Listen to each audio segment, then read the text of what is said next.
Friends, आज हम लोग पर्यावरण संबंधित महत्वपूर्ण प्रश्नों को जानेंगे। परीक्षा में पूछा जाता है। पहला प्रश्न है कि भारतीय पर्यावरण संरक्षण अधिनियम भारत में कब लागू हुआ? तो ये 1986 में लागू हुआ।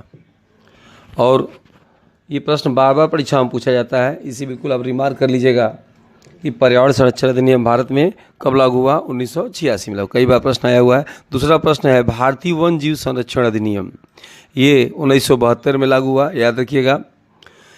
तीसरा है भारतीय वन संरक्षण अधिनियम, यहाँ वन जीव है, यहाँ क्या है? वन जीव है, यहाँ क्या है? वन संरक्षण है। ये तीनों एक जैसा है, इसीलिए मैंने एक साथ रखा है इसको। भारतीय वन संरक्षण अधिनियम 1980 में लागू हुआ। चौथा है प्रथम वन नीति, भारत में प्रथम वन नीति। याद रखिए, वन नीति अंग्रेजों ने भी लगाया था अपने समय में, आज़ादी से पहले। वो परीक्षा में नहीं पूछता है। और भारत में प्रथम वन नीति 1952 में लगा। संशोधित वन नीति, याद रखिएगा, इंपॉर्टेंट प्रश्न है। संशोधित वन नीति भारत में कब लगा? तो 1988 में लगा। एक प्रश्न और आपको बताना चाहूँगा कि वन नीति के अंतर्गत भारत के जितने क्षेत्रफल हैं उस क्षेत्रफल पे 33% वन होना चाहिए। ये भी प्रश्न आ सकता है, कौन सा ऐसा देश है जो अपने संविधान में ये लागू कर दिया है कि जितना उसका क्षेत्रफल है उसका 70% वन होना चाहिए? तो वह देश है भूटान। आप सब जानते होंगे वन के मामले में भारत में सबसे अधिक वन किस प्रदेश में पाया जाता है? मध्य प्रदेश में। मध्य प्रदेश में सबसे अधिक वन पाया जाता है। और सबसे घना वन कहाँ पाया जाता है? अरुणाचल प्रदेश में। सबसे वनांचित राज्य कौन है भारत का? तो मिजोरम है। आप सब जानते होंगे वनों में एक जाति रहती है, वनों में रहने वाली जातियों को जनजाति कहा जाता है। इससे एक और प्रश्न क्लियर हो जा रहा है कि भारत में सबसे अधिक अनुसूचित जनजाति किस राज्य में पाए जाते हैं? तो जहाँ वन सबसे अधिक, मैंने अभी बताया, मध्य प्रदेश में। एक और ये भी प्रश्न आ सकता है कि भारत में अनुसूचित जनजाति कहाँ कम या नहीं पाए जाते हैं? तो जहाँ वन कम या नहीं के बराबर है, पंजाब और हरियाणा में सबसे कम अनुसूचित जनजाति पाए जाते हैं। आप सब जानते हैं पर्यावरण की रक्षा हम सब के लिए कितना महत्वपूर्ण है। ये भी एक इम्पॉर्टेंट प्रश्न है कि जहाँ प्रदूषण होता है वहाँ शरीर का कौन सा अंग सबसे पहले प्रभावित होता है? तो जहाँ प्रदूषण की मात्रा अधिक होती है वहाँ सबसे पहले मनुष्य का आँख प्रभावित होता है, आँखों में जलन शुरू होता है। प्रश्न ये भी है कि जहाँ प्रदूषण सबसे कम रहता है या अधिक रहता है तो शरीर का कौन सा अंग सबसे कम प्रभावित होता है? तो वह है मस्तिष्क। राष्ट्रीय नदी नीति, राष्ट्रीय नदी नीति भारत में कब लागू हुआ? 1988 में। आप सब जानते होंगे भारत की सबसे लंबी नदी गंगा नदी कहाँ से निकलती है? उत्तराखंड के देवप्रयाग से। कहाँ जाके मिलती है? बंगाल की खाड़ी में। उत्तर प्रदेश में अभी आप जानते होंगे आगामी परीक्षा अक्टूबर महीने में यूपी टेट का होने वाला है। ठीक उसके दूसरे दिन सरकारी उत्तर कुंजिका आंसर की निकल जाएगा। और ठीक उसके तीसरे दिन से सभी लोग शिक्षक भर्ती परीक्षा के लिए तैयारी में लग जाएंगे जिनको शिक्षक बनना है।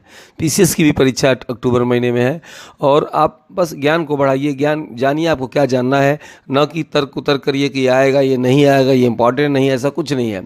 राष्ट्रीय वन नीति, राष्ट्रीय नीति जो है 1988 में लागू हुआ था। भारत की सबसे लंबी नदी गंगा नदी, भारत की सबसे चौड़ी नदी ब्रह्मपुत्र नदी, विश्व की सबसे लंबी नदी नील नदी, विश्व की सबसे चौड़ी नदी अमेजन नदी। दक्षिण भारत की गंगा गोदावरी को कहा जाता है। गंगा अभी हमने बताया आपको देवप्रयाग से बंगाल की खाड़ी में मिलती है। तो भारत का राष्ट्रीय जलीय जीव क्या नाम है? तो भारत का राष्ट्रीय जलीय जीव का नाम डॉल्फिन या गंगेसू है। प्रश्न ये भी आता है कि उत्तर प्रदेश में गंगा किस जिले में प्रवेश करती है? और उत्तर प्रदेश में गंगा किस जिले से निकल जाती है? उत्तर प्रदेश में गंगा बलिया से निकल जाती है। और उत्तर प्रदेश में गंगा जो है बिजनौर में प्रवेश करती है। क्लियर है? आर्द्र भूमि संरक्षण अधिनियम, आर्द्र भूमि संरक्षण अधिनियम इंपॉर्टेंट है। ये पूछता है 1987 में। एक पेज में आपको दूंगा जो कब डेट लागू होता है उसमें लिखवाऊंगा।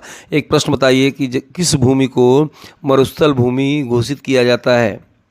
तो जहाँ 25 सेंटीमीटर से कम वर्षा होती है उस भूमि को मरुस्थल भूमि घोषित किया जाता है। और ये भी एक प्रश्न है कि मनुष्य की समान आँखों से देखने की क्षमता कितनी बनाई गई है, कितना माना जाता है? तो 25 सेंटीमीटर तक मनुष्य समान आँखों से आराम से देख सकता है। ग्रीन इंडिया मिशन के तहत भारत में वन बढ़ाया जाएगा या किस सन तक टारगेट रखा गया है? तो 2020 तक टारगेट इसको रखा गया है। पूछे ये प्रश्न ऐसे आता है कि ग्रीन इंडिया मिशन कब तक रखा गया है? 2020 तक रखा गया है। बाघ परियोजना बहुत ही इंपॉर्टेंट है। बाघ परियोजना सबसे पहले आप ये बताएंगे भारत का राष्ट्रीय पशु का नाम क्या है? तो बाघ। अब प्रश्न ये नहीं आ रहा, प्रश्न आ रहा है भारत के राष्ट्रीय पशु का वैज्ञानिक नाम क्या है? तो पैंथेरा टाइग्रिस। क्लियर है। और इसकी कब लागू, किस सन में लागू हुआ? 1973 में। क्लियर है। हाथी परियोजना, हाथी परियोजना 1992 में तैयार हुआ। अब इसी प्रश्न को आप नेक्स्ट पेज में आप जाने से पहले आपको मिलान करना होगा। क्लियर है। आप इसको यहीं पे स्क्रीनशॉट करके या रोक के इसको याद कर लेना प्लीज़। इसी वीडियो में एक ही साथ पढ़ोगे और याद भी हो जाएगा। देखिए जैसे दूसरा प्रश्न मैंने पेज बना रखा है, आपको बताना है अभी हमने भारतीय पर्यावरण संरक्षण अधिनियम किस सन में लागू हुआ? आप बताएंगे कौन सा मैं इसमें मिला दूँ। तो अभी हमने पीछे पढ़ा था 1986 में, तो इसमें ऑप्शन मिलाएंगे क्या? 1986। 1986 का ऑप्शन कहाँ से आ रहा है? ये थोड़ा दिक्कत कर रहा है, एक मिनट, टेक्निकल फॉल्ट है, यहाँ ऐसे लेते हैं। ठीक है। तो भारतीय संरक्षण अधिनियम 1986। क्लियर है। अब देखिए भारतीय वन्य जीव संरक्षण अधिनियम, अभी बताया था बाघ परियोजना और भारतीय वन्य जीव संरक्षण अधिनियम 1900, बोलिए क्या होगा? 1972। क्लियर है। क्योंकि 73 में बाघ परियोजना आया था। भारतीय वन संरक्षण अधिनियम आपको बताना है, बोलिए 1980। ठीक है। वीडियो ऐसा है कि आप देखेंगे, याद करेंगे, प्रैक्टिस करेंगे, आपके माइंड में बैठ जाएगा। और एक चीज़ हमेशा याद रखिएगा, एक बार याद किया हुआ आप न चाहते हुए भूल जाओगे, परंतु वही प्रश्न अगर परीक्षा में आ गया और आप उसको ध्यान से देखोगे तो सही ऑप्शन पे आपका ब्रेन जाएगा, सही ऑप्शन पे आप चुनाव करोगे, क्योंकि एक बार याद करके आप उसको भूल चुके हो। वन नीति लेक्चर दिया था। वन नीति भारत में प्रथम वन नीति कब लागू हुआ था? तो 1952 में। क्लियर। अब देखिए संशोधित वन नीति आपको मालूम होना चाहिए। संशोधित वन नीति 1988 में। राष्ट्रीय नदी नीति, दोनों का एक ही सेम डेट है, राष्ट्रीय नदी 1988। ठीक है। आर्द्र भूमि संरक्षण अधिनियम आपको बताना है। आर्द्र भूमि संरक्षण अधिनियम उसी साल लागू हुआ जिस साल भारत में डाइट की स्थापना हुआ है। डाइट यानी 1987 में डाइट की स्थापना हुआ। ग्रीन इंडिया मिशन कब तक रखा गया है? तो 2020 तक। आप देखेंगे 2020 का ऑप्शन कहाँ है? तो 2020 ये है। बाघ परियोजना मैंने अभी बताया था। बाघ परियोजना बार बार याद रखना, ये 3 इंपॉर्टेंट है इस पूरे पेज में, सबसे परीक्षा में साल भर देखना पूछा हुआ है। पर्यावरण संरक्षण अधिनियम, बाघ परियोजना, हाथी परियोजना, वन नीति। क्यों पूछता है ये अभी तक मैं नहीं समझ पाया।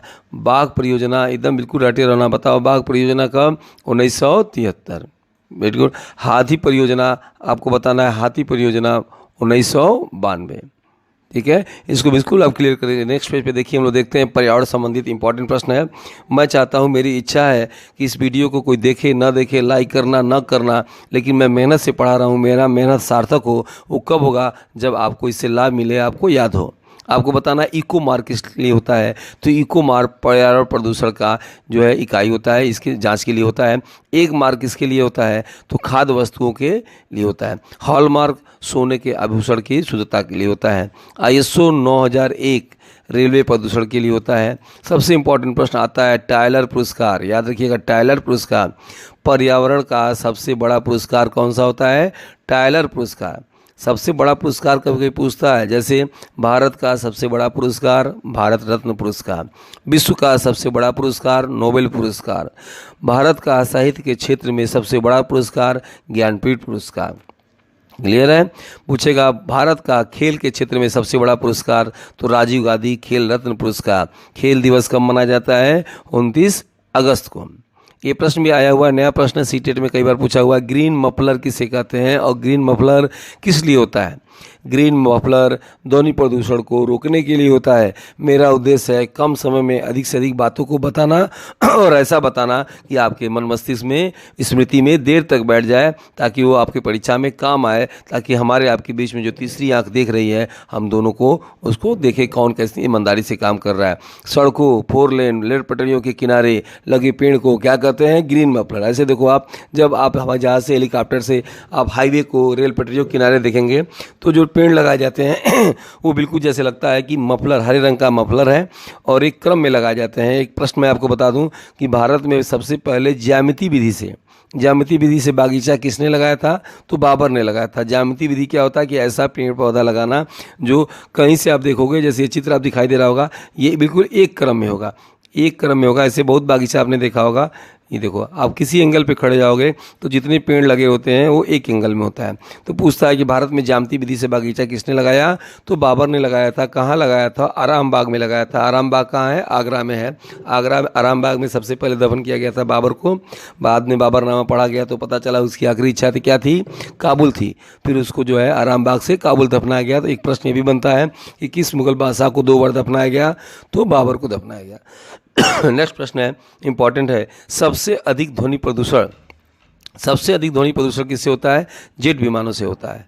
सबसे अधिक वायु प्रदूषण कार्बन मोनोऑक्साइड गैस से होता है। ठीक है, वायु प्रदूषण कार्बन मोनोऑक्साइड गैस से होता है। दमघोटू गैस भी कहते हैं। सबसे खतरनाक होता है गैसों में, सबसे खतरनाक कौन सा होता है? CO होता है। सबसे खतरनाक क्यों होता है कि जब हम शोषण करते हैं और शोषण के द्वारा कार्बन मोनोऑक्साइड गैस या CO हम लोग को फेफड़े में आ जाता है, तो फेफड़े से क्या करता है? ये रक्त में मिल जाता है। रक्त में हीमोग्लोबिन होता है और हीमोग्लोबिन क्या करता है? ऑक्सीजन का संवहन करता है, ऑक्सीजन को ढोता है। तो जैसे ही कार्बन मोनोऑक्साइड गैस हमारे रक्त में मिल जाता है तो ऑक्सीजन का ढोना रक्त या हीमोग्लोबिन कम कर देता है, स्लो कर देता है, जिससे उनको बेचैनी घबराहट होती है और लास्ट में जो है दम घुटे। कार्बन मोनोऑक्साइड गैस सबसे अधिक किससे निकलता है? बार बार प्रश्न आ चुका है।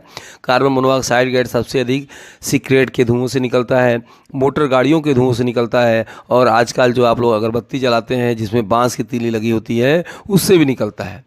इसलिए बांस की तीली वाला ये मैं कुछ नहीं कह सकता, लकड़ियों से निकलता है, ये आप गाड़ियों से निकलता है। दूसरी बात देखिए, कार्बन मोनोऑक्साइड गैस पूछा हुआ ये प्रश्न है कि अगर आप लकड़ी का बुरादा या अंगीठी जला के जाड़े के दिनों में रूम बंद करके सो जाएंगे, रूम बंद गर्म करने के लिए, तो सुबह क्या होता है?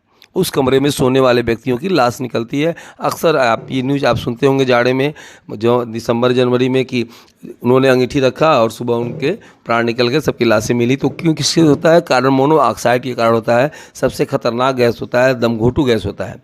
सबसे अधिक जल प्रदूषण किससे होता है? तो सल्फर डाइऑक्साइड से होता है। याद रखिएगा, सल्फर डाइऑक्साइड किससे निकलता है? तो चिमनियों और कारखानों से सबसे अधिक सल्फर डाइऑक्साइड होता है। एक और प्रश्न आपको बताना है, अम्ल वर्षा। अम्ल वर्षा का प्रमुख कारण क्या होता है? Sulphur dioxide. अम्ल वर्षा क्या होता है? जैसे चिमनियों फैक्ट्रियों से सल्फर डाइऑक्साइड अधिक निकला, वह वातावरण में चला गया, और शीत में या वर्षा के बूंदों के रूप में जब वो ऊपर से नीचे आता है किसी पत्थर पे, स्मारक पे जहाँ गिरता है, उसका क्षरण हो जाता है, और क्षरण हो जाने से उसी को अम्ल वर्षा कहते हैं। एक और प्रश्न बताइए, पूरे विश्व में सबसे अधिक अम्ल वर्षा कहाँ होती है? तो पूरे विश्व में अम्ल वर्षा स्क्वेंडियन सिटी में होती है। अब प्रश्न ये आता है, स्क्वेंडियन सिटी किस महाद्वीप में है? स्क्वेंडियन सिटी यूरोप में है। तो यूरोप के किन किन देशों को स्क्वेंडियन सिटी कहा जाता है? वह देश है फिनलैंड, उसके बाद आपका फिनलैंड है, 4-5 राज्य है, जैसे आइसलैंड, फिनलैंड, और उसकी राजधानी, फिनलैंड की राजधानी हेलसिंकी। उसके बाद उसके बगल में 2-3 देश है, देख लीजिएगा, स्टॉकहोम जिसकी राजधानी है। ठीक है, मैं बता दूंगा। इसी चीज़ को चलिए प्रैक्टिस करते हैं आगे। और ये आपको बताना होगा कि बताइए इको मार्क किस लिए था? तो इको मार्क आप देखेंगे पर्यावरण प्रदूषण के लिए था। ठीक है, एक मार्क किसके लिए था? आप बताइए, एक मार्क किसके लिए था? एक मार्क आपको खाद्य वस्तुओं के लिए था। हॉल मार्क किसके लिए था? तो सोनों के आभूषण के लिए था। क्लियर है सबको? आप बताइए, ISO किसके लिए था? ISO 9001 तो रेलवे प्रदूषण के लिए था। टायलर पुरस्कार क्या है? अभी आपने देखा, टायलर पुरस्कार पर्यावरण का सबसे बड़ा पुरस्कार है, उसे बोलते हैं क्या? टायलर पुरस्कार। क्लियर है? आपको बताना होगा ग्रीन मफलर। ग्रीन मफलर क्या होता है? तो ग्रीन मफलर किस प्रदूषण के लिए होता है? ध्वनि प्रदूषण के लिए होता है। क्लियर है? ग्रीन मफलर ध्वनि प्रदूषण के लिए होता है। और सबसे अधिक ध्वनि प्रदूषण किससे होता है? जेट विमानों से होता है। सबसे अधिक वायु प्रदूषण किसके होता है? लेक्चर दिया था अभी हमने, कार्बन मोनोऑक्साइड गैस से। सबसे अधिक जल प्रदूषण किससे होता है? तो सल्फर डाइऑक्साइड से। ठीक है, और ऐसे आप एक बार और प्रैक्टिस कर सकते हैं। इको मार्क किसके लिए? पर्यावरण प्रदूषण के लिए, एक मार खाद्य वस्तुओं के लिए, हाल मार सोने के आभूषण के लिए, ISO 9001 रेलवे प्रदूषण के लिए, टायलर पुरस्कार पर्यावरण का सबसे बड़ा पुरस्कार होता है, ग्रीन मफलर ध्वनि प्रदूषण के लिए होता है, सड़कों 4 लेन पट्टियों के किनारे जो पेड़ लगाए जाते हैं उनको ग्रीन मफलर कहा जाता है, सबसे अधिक ध्वनि प्रदूषण जेट विमानों से होता है, सबसे अधिक वायु प्रदूषण कार्बन मोनोऑक्साइड गैस से होता है, सबसे अधिक जल प्रदूषण सल्फर डाइऑक्साइड से होता है। अगर आपको वीडियो अच्छा लगे तो आप मोटिवेट जरूर करिएगा, लाइक ज़रूर करिएगा। नेक्स्ट वीडियो मिलेंगे। जय हिंद, जय भारत।